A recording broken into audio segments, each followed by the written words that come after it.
কিয়ামত সংগঠিত হওয়ার আগে কিছু চিহ্ন, কিছু নিদর্শন আসবে। এটাকে দুই ভাগে ভাগ করা হয়েছে।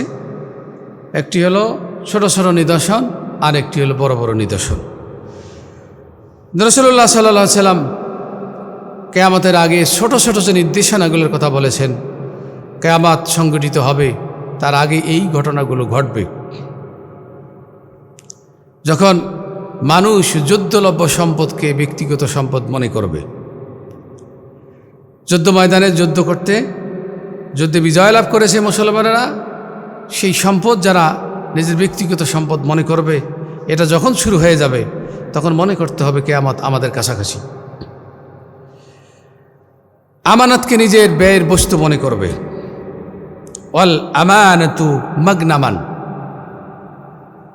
রাষ্ট্রীয় ক্ষমতায় যারা জনগণের ভোটে নির্বাচিত, এই মানুষগুলো যখন জনগণের ভোটে নির্বাচিত হয়ে যায় তখন এরা মনে করে এগুলো হলো ওর বাপদাদার সম্পত্তি।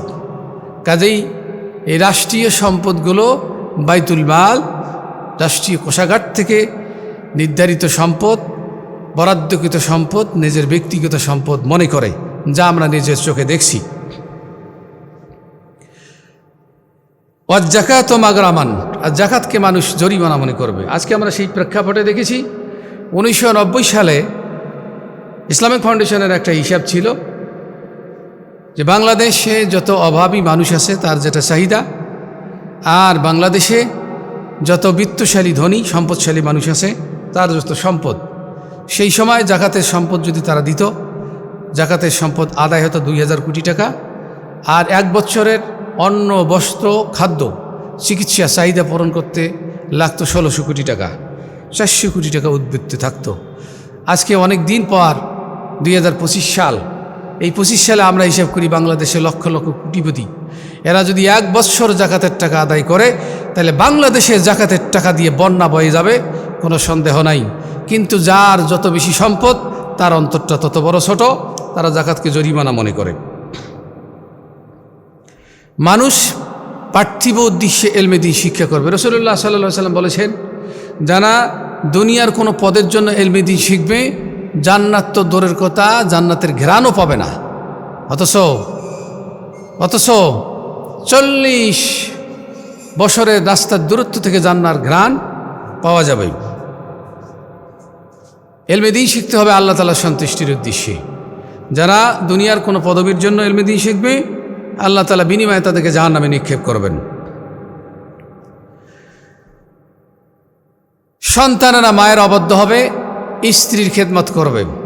এটা আমরা চাক্ষুষ দেখেছি। সম্মানিত ভাইরা, সম্মানিত দর্শক শ্রোতা, এটা আমরা চাক্ষুষ দেখছি। আজকে যে মা সন্তানকে কষ্টের পর কষ্ট করে গর্ভে ধারণ করেছে, আল্লাহ রাব্বুল আলামিন বলছেন, وَوَصَّيْنَا الْإِنسَانَ بِوَالِدَيْهِ حَمَلَتْهُ أُمُّهُ وَهَنًا عَلَى وَهَنٍ وَفِصَالُهُ فِي عَامَيْنِ أَنِ اشْكُرْ لِي وَلِوَالِدَيْكَ وَإِلَيَّ الْمَصِيرُ। আল্লাহু আকবার। আমি মানুষকে আদেশ করেছি তারা যেন তাদের পিতামাতার সঙ্গে সুন্দর আচরণ করে, বিশেষ করে তার মা তাকে কষ্টের পর কষ্ট করে গর্ভে ধারণ করেছে, অতএব মায়ের প্রতি সে যেন বেশি যত্ন বানায়। যেই মা তাকে 10 মাস 10 দিন গর্ভে ধারণ করেছেন, প্রচণ্ড প্রসব বেদনা সহ্য করে প্রসব করেছেন, 2 বছর পর্যন্ত দুধ পান করিয়েছেন, সেই মা আজ উপেক্ষিত আর তার স্ত্রীর কথায় সে উঠবস করে। এই যে কিয়ামতের আলামত এগুলো হয়ে যাচ্ছে। পিতাকে দূরে ঠেলে দেবে।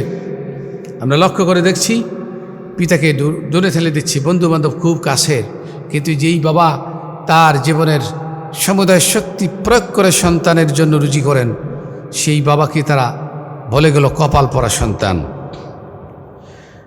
মসজিদের ভিতরে উচ্চস্বরে চিৎকার করা হবে, যেটা আমরা আজকে দেখছি। যাদের ভেতর দিন নাই এরাই নেতাগাড়ি মারাইতে চায়। ইমামকে ওয়াজ করে ইমাম সাহেব কীভাবে কথা বলবেন, ইমাম তার বিপরীতে চললে চিল্লা হাল্লা করে। এই মূর্খতার জাত, এই জাহেলের জাতি এরা মসজিদে চিল্লাহাল্লা, মসজিদকে নিজের বাড়ির মতো ব্যবহার করে। সমাজের পারিবারিক জীবনে যে ব্যক্তিটা পরিবারের মধ্যে সবচেয়ে পাপাচারী, দুশ্চরিত্রবান, সেটাই হবে তার পরিবারের কর্তা। এরপরে সমাজের নেতৃত্ব, জাতির নেতৃত্ব। অকানা জাইমুল কওমে আরজুলুহুম, সমাজের মধ্যে সবচাইতে নিকৃষ্ট ব্যক্তি, একসময় যার পায়ে জুতা ছিল না, পরনে কাপড় ছিল না, মদ্যপান করত, জেনা ব্যভিচারের সঙ্গে জড়িত, সাদাবাজি মাস্তানের সঙ্গে জড়িত, এরা হবে সমাজের নেতা। এরপরে রাসূলুল্লাহ সাল্লাল্লাহু আলাইহি ওয়াসাল্লাম বলেছেন, সমাজের এক শ্রেণীর মানুষ, যেই মানুষগুলো এত ভয়ঙ্কর চরিত্রের অধিকারী, ইসলাম তাকে অসম্মান করার জন্য নির্দেশ দিয়েছে, কিন্তু এই সমস্ত বদচরিত্রের মানুষকে, মানুষের অনিষ্টতা থেকে বাঁচার জন্য আমরা তাদেরকে সম্মান করব। হরেক রকমের বাদ্যযন্ত্র, অশ্লীল নর্তকীদের আত্মপ্রকাশ ঘটবে। এটা আধুনিক যুগে আমরা দেখছি কত রকমের নর্তকী আর কত রকমের বাদ্যযন্ত্র।